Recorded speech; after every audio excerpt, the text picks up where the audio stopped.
Welcome to Live Into Your Best Life, a show where people learn how to go from where they are to where they'd like to be in any area of life.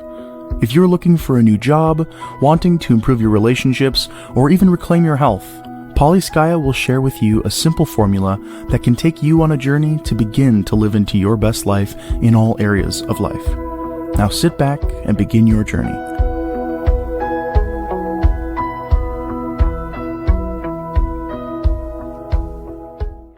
Hi there, and welcome to Live Into Your Best Life. I'm Polyskaya, your show's host. Today I want to talk about a season of miracles. When this show releases, it'll be December 25th, 2024. The end of the year is one of my favorite times of the year because I absolutely love all of the holidays, from Halloween all the way through to New Year's.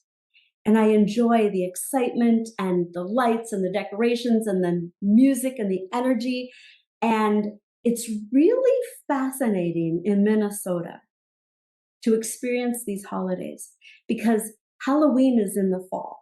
It's starting to get chilly and crisp out, and we have bonfires. And when people go trick-or-treating, they may or may not have a snowmobile suit under their costumes. The kids may be, it could be 70 some degrees out, or we could have 3 feet of snow. You never know. But it's that crisp time of the year where the harvest has happened and people are gathering together. And it's that, you know what, this is the end of the season type of excitement, bringing closure to summer and moving into the slower, more relaxed time of the year.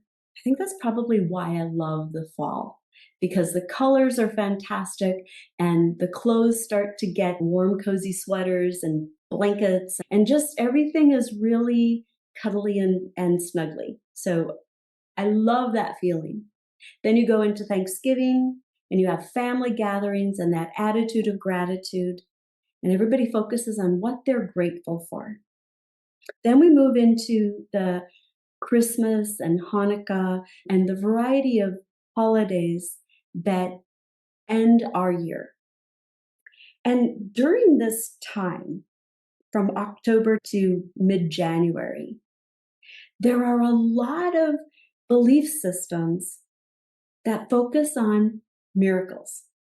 Now, miracles are something that are usually pleasant and unexpected and tend to be considered the act of a divine intervention, something that defies laws and science, or it could just be how you look at things.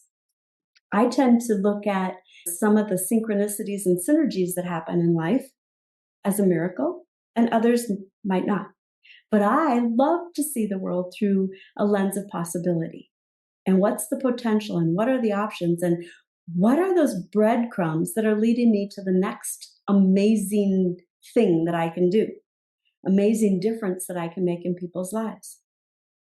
So as you're going through this season, this time of year, allow yourself to just breathe in possibility that things are happening around you to create what's next, and notice them. Notice a conversation. And what questions might you want to ask that will open the doors to next possibilities? Seasons go in a cycle. They tend to be around the sun and our trip around the sun and where the sun is in relationship to the where we are. So in Minnesota, right now in December, we're in winter. And our winters go anywhere from, we consider winter when snow hits, right? And it's so frigid cold. We might not have snow, but it's frigid cold.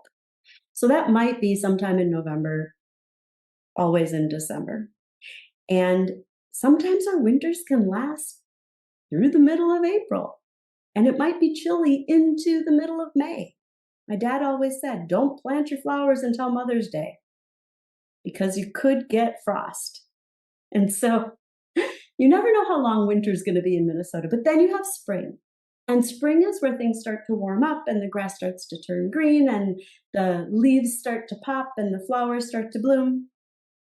And then we go into the summer months and the hot months. A lot of people think that Minnesota is cold all year round, and it's not actually. In July, August, and September, we can have 80, 90, and even 100-degree weather. And so it just really depends on your view of what cold is. But here, we do get in the 90s and 100s, and I really am happy that we have air conditioning because I don't do the heat. There's a reason I live here. But in the summer, it's all about having fun and playing and that lightheartedness and bringing things to life. And then you go into the fall, and that's the harvesting. That's reaping all the benefits of that goodness that you've sowed. So this is when the farmers will bring in the crops, when people pick all the vegetables and the huge pumpkins and all the really great goods that they've been growing all summer long. And the fall is when canning happens and people put the preserves away for the winter months to carry them through. Now, that doesn't happen as much now with all of the conveniences that we have with the stores. But in the old days, even when I was a kid, I remember Mom, okay, we're going to can the corn. We're going to freeze the corn. We're going to can the peaches. We're going to can whatever the stuff from the garden was. We were going to preserve it in a way so that we had fresh food, even if it was frozen or canned. It was from our garden throughout the winter. And we've gone away from some of that, but you can also see in grocery stores certain fruits and vegetables that are plentiful different times of the year. And so just noticing those seasons. And then we go back into winter where it's a little bit more of a hibernation and relaxed, quiet, hunkering down. And then you go into spring again. Okay, so that's how Minnesota happens. Now I want you to look at your life. And your life has seasons. Now, the easy ones to notice are those seasons where from the time you're born until you're in your 20s, that's like spring. Everything's new, everything's fresh. You're learning, you're growing, you're expanding your horizons. And then sometime in the 20s and going a few decades till you're in your 40s or 50s, that's summer. And I say 40s or 50s because people used to say, oh, by the time you're 40, you're ancient. Not so much anymore. So just really every person's living their seasons differently. But I would say somewhere in the 20s to 50s, you're really at the height of your life and you're living fully and you're continuing to notice those new opportunities and new experiences and you're growing and you're expanding. And then in your 50s and 60s, when you're starting to think about retirement, sometimes 70s, you're in those positions where you're sharing your wisdom with the next generation. You're training and mentoring and coaching people to help them reach their amazing potential. You're using that wisdom that you've gained through the years and your experiences so that you can create those next decades living fully based on all that you know and looking at where you'd like to go.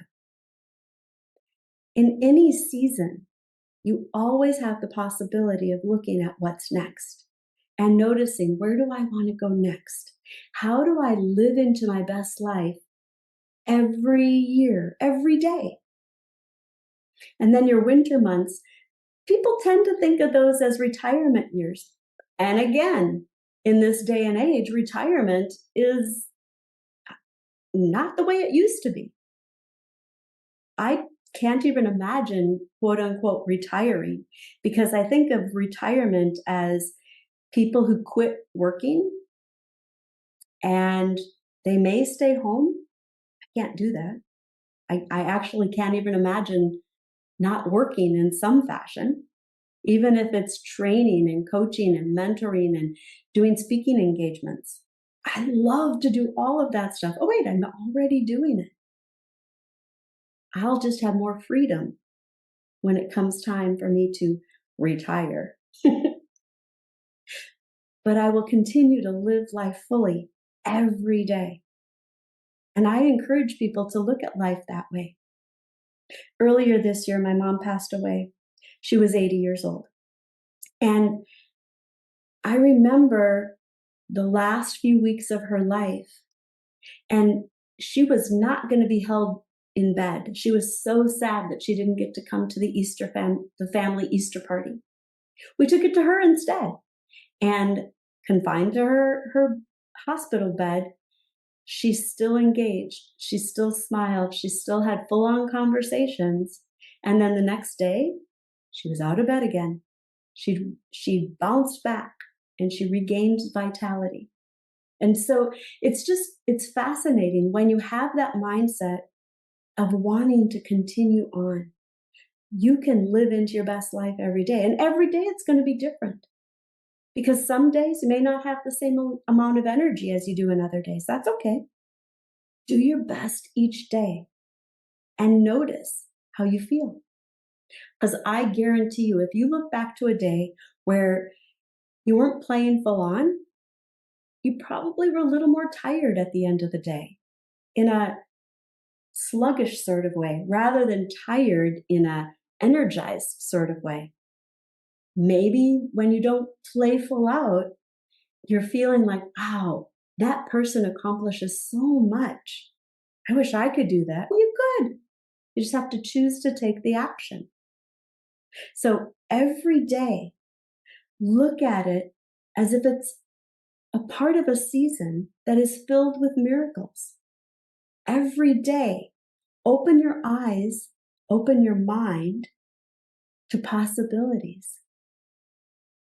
What would happen if every day, for just 1 week, you chose to see all the miracles that are popping out in front of you? All the things that you hadn't noticed before. It could be a beautiful building that you drive by every day, but for some reason it stands out today. Or it could be the laughter of a child that makes you just remember wonderful days from the past, or when you're with people that you love. Miracles can come in any shape and size, in any form. We just have to pay attention to those synergies and synchronicities that are presented to us. So that's my challenge for you. Allow yourself to be open to the possibilities that every day is filled with miracles, and that while we tend to see them certain times of the year, what if you opened your mind to seeing them all year long? And what if you actually built on those miracles and allowed them to propel you to the next steps, to the next phase, to that next level of growth and opportunity? And what if each of these miracles were helping you live into your best life every day? So allow yourself to think about, what is it that you've noticed today? What is it that you'd like to notice tomorrow? How would you like your day to be? And what is it that will help you get there? What is it that you would like to accomplish with your day? And see yourself making it happen. Did you know that if you can hold a thought, hold an intention for just 13 seconds, your neurology starts to hone in on and create those opportunities to help bring that idea to life? It's like striking a match, and that spark can create that momentum. Now, 13 seconds seems like a short time, but try it. Focus on what you like in your life. Focus on imagining how it will be to do something you've always wanted to do, to achieve a goal that you're really excited about making happen. What would it feel like? Who would be around you? And notice the steps it takes to get there. Just allow yourself to play the leading character in a movie clip. It's a 13-second movie clip. Allow yourself to get from where you are to where you'd like to be, and just play that movie. And then try it again and play that movie. And notice what you notice that's enhanced or different from before. This is a really great way if you're having writer's block or a creative block or are feeling stuck. It's a really great way to allow your creativity and imagination to help you get unstuck and find the answers you're looking for. I would love to hear how this experiment is going for you. Please leave a note in the comment section and share with me, what are your ideas? What have you learned about yourself, about the process? And if you like this show, please give me a 5-star review, subscribe so that you get episodes in your inbox every week, and share the love. Share the show with your friends and family and help us spread a ripple effect of gratitude and miracles around the world. So until next time, enjoy the adventure and live into your best life.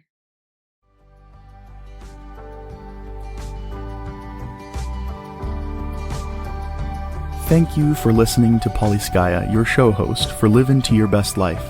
Check out the show notes and visit her at polyskaya.com to learn more and continue your journey. Until next week, enjoy the adventure.